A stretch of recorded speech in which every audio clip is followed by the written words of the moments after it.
आदिलक्ष्मी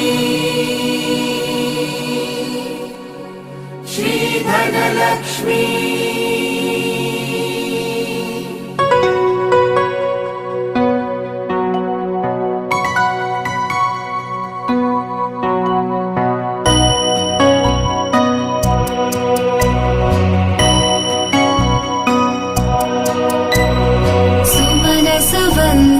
सुन्दरि माधवी चन्द्र सहोदरि एव मयि मुनिगणमण्डित मोक्षप्रदायनि मञ्जुलभाषिणि वेदनुते पङ्कजवासिनि देव सुपूजित सद्गुणवर्षिणि शान्तियुते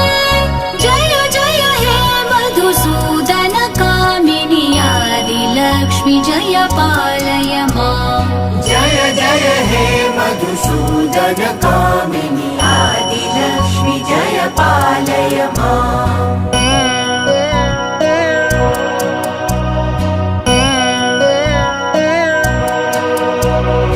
अहि कलिकल्मषनाशिनि कामिनि वैदिकरूपिणि वेदमये क्षीरसमुद्भव मङ्गलरूपिणि मन्त्रनिवासिनि मन्त्रनुते मङ्गलदायिनि अम्बुजवासिनि देवगणाश्रितपादयुते